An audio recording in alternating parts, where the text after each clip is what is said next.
Hello friends, तो आज हम बात करेंगे कि इग्नू में आंसर राइटिंग कैसे की जाती है। जो सबसे सही तरीका है इग्नू में आंसर लिखने का वो मैं बताऊंगा आज, ठीक है।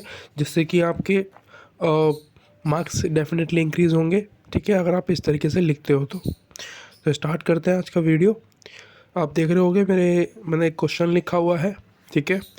क्वेश्चन लिखा हुआ है, ये इस पे मत जाओ क्या क्वेश्चन लिख रहा है। आपको देखना है कि आंसर कैसे लिखा जाता है, राइट। तो आपको एग्ज़ाम में क्वेश्चन नहीं लिखने हैं, सिर्फ क्वेश्चन का नंबर लिखना होता है, राइट। तो स्टार्ट करते हैं। जिसमें देखो सबसे पहली चीज़ कि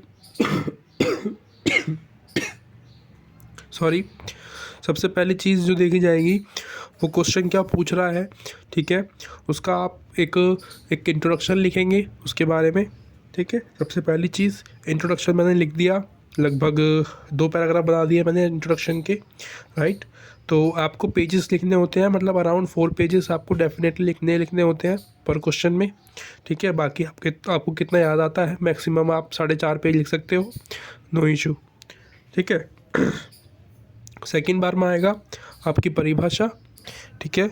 कि जो परिभाषा है वो क्वेश्चन के अकॉर्डिंग उसमें आपको देनी होती है, ठीक है। क्योंकि 20 नंबर का क्वेश्चन होता है और वो 500 वर्ड्स के अराउंड जो है डिमांड करते हैं आपसे कि आप इतना लिखो, ठीक है।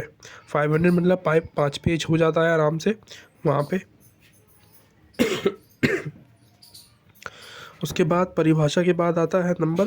अगर आपको किसी विचारधारा की, किसी मतलब समाजशास्त्री की या वैज्ञानिक की अगर परिभाषा याद आती है, ठीक है, उसके नाम के साथ में, तो आपको नाम ज़रूर लिखना है, ठीक है। उसके बाद वो क्या सोचते हैं उस विचार के बारे में, जो क्वेश्चन है उसके बारे में लिखना है आपको, ठीक है। आगे चलते हैं। यहाँ पे आता है आपका कि दूसरा कोई विचारक, ठीक है। तो आप 2 से 3 लिख सकते हो आराम से, नो इशू, ठीक है। डिपेंड करता है आपका क्वेश्चन नंबर कितना बड़ा है, ठीक है। आपको सब कुछ ध्यान रखना होता है वहाँ पे।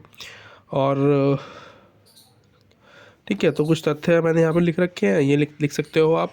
अदरवाइज़ आप जा सकते हो डायरेक्ट क्वेश्चन के अगले पार्ट में, ठीक है। ये फर्स्ट पार्ट हो गया हमारा, जिसमें मैंने परिभाषा लिखी है, प्रस्तावना लिखी है, ठीक है, इंट्रोडक्शन करा है चैप्टर को। और सेकंड आता है हमारा कि आवश्यकता।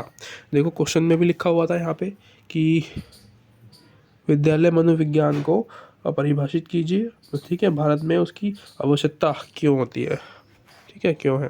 तो मैंने लिख रखा है मनोविज्ञान की आवश्यकता, यानी कि जो ज़रूरत है उनकी वो क्यों है, ठीक है। तो मैंने यहाँ पॉइंट बना दिए हैं इतने। आप ऐसे भी लिख सकते हो, इस तरीके से पॉइंट बना सकते हो, और दूसरा तरीका भी होता है पॉइंट बनाने का, ठीक है। इसके अलावा और आपको कुछ याद आता है, जैसे कि हमें लिखा है शिक्षा मनोविज्ञान का क्षेत्र, ठीक है, यानी कि जो उसके क्षेत्र है वो कितना बड़ा है, राइट। तो इसमें लिखा है कि वंशानुगत हो सकता है, विकास और व्यवस्थित विभिन्नता और व्यक्तित्व, पर्सनालिटी, ये सब हो सकती है, ठीक। उसके बाद हम शिक्षा और मनोविज्ञान के बीच में जो संबंध होते हैं वो भी लिखते हैं, ठीक है। संबंध और उसके बीच में शिक्षा के बीच में और मनोविज्ञान दोनों अलग अलग चीज़ें होती हैं, उसके बीच में जो संबंध होते हैं वो लिख सकते हो आप। उसके अलावा उसकी जो एक तरीके से विधियाँ होती है, ठीक है, यानी कि करने का तरीका, वो इस तरीके से लिख सकते हो आप, ठीक है। यानी कि बेसिकली आपका लाइक द लास्ट आएगा निष्कर्ष, ठीक है। कंक्लूजन निकलेगा कि आपने क्या क्या बताया है उसके बारे में, ठीक है, वो किस तरीके से हद तक सही है। आपको अपने विचार नहीं लिखने हैं वहाँ पे, आपको किसी भी समाजशास्त्री के विचार लिखने हैं या फिर जिस बारे में आपने बात की है उसके बारे में, राइट।